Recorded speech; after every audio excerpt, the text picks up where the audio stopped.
RFB&D Learning Through Listening, giving equal access to the printed word,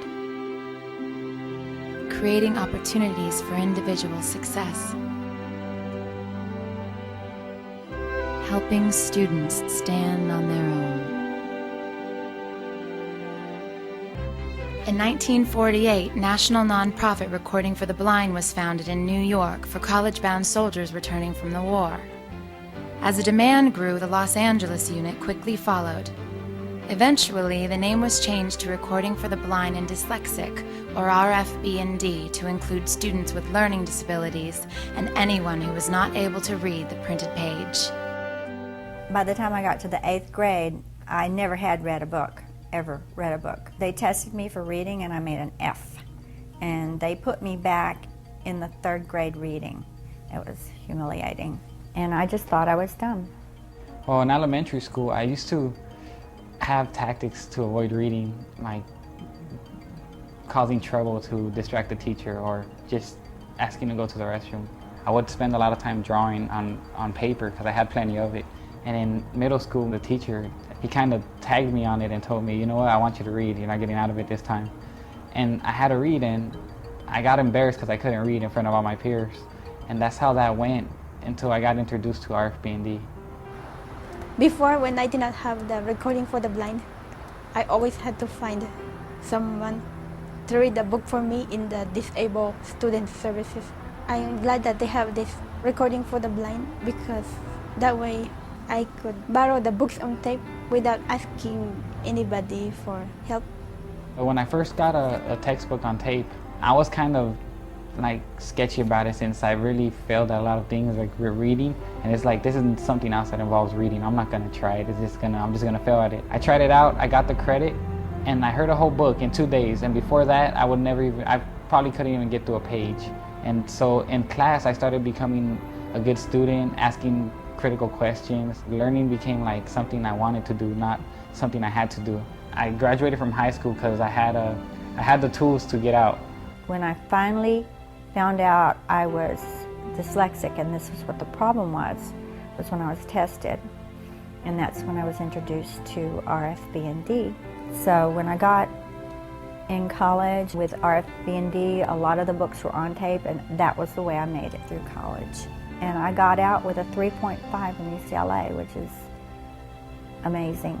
Amazing for someone like me. Cool. Educational outreach programs help parents, students, and teachers use RFB&D's Learning Through Listening tools effectively. I decided to go into the teaching field involving kids with visual impairments because I believe that kids with visual impairments need people who understand what they're going through and the technologies that they need to be successful. We're going to start by going to Go to Page, and 1. The audio textbooks have really made it possible for a lot of our kids to be able to have access to books that may not be available in Braille or large print, or if they're kids that are unable to read at all. His eyes cannot stay fastened on the page, and when we discovered RFB&D, it made all the difference. It isn't that he doesn't know the words, it's that his eyes won't stay there because he has a really good vocabulary. And I'm in 11th grade. My favorite subject would have to be lunch.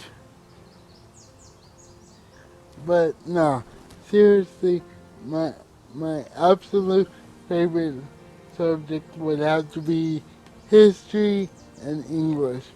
Before we found out about RFB&D, it was like hard for me to read, and I didn't like reading. But now it's like, now I enjoy reading, and it's easier for me to read because I learn by listening. Whoever's reading these books, it just completely draws you in, and you just have to listen. You have to finish the book. Biography. RFB&D LA has literally hundreds of volunteers who bring textbooks to life. Write an essay proposing a solution to a problem. Maury is the first volunteer in RFB&D's national history to reach 50 years of selfless giving. The invention was a success. He's been with RFB&D LA since practically the beginning. Back in the early 50s. At that time, it was a little tiny booth, and there was little records, and then on tape, and now, of course, it's digital. You know, what I'm doing really means something to people, and I would no more give this up than I would stop eating. Audio textbooks recorded by the volunteers help students like James to return to school. I've learned how to use other tools and other things that are available. I just can't comprehend the Braille like I can listening to it. A former construction supervisor, James lost his sight 3 years ago. When I first found out about RFB&D, I was in dire straits. I had just started my first semester of college after realizing I had to have another career. I heard a statistic that said that only 3% of the population that goes blind makes it back into the workforce. And when I heard that, I decided I'm going to be part of that 3%. I could have never read all those exciting books without RFB&D, never. When you put a book on and have them listen to it, they slip away like everybody else does when they read a really good book. They get into it and they really enjoy reading. It's a great opportunity for them to be just like everybody else, to read a book. RFB&DLA believes that education is a right, not a privilege.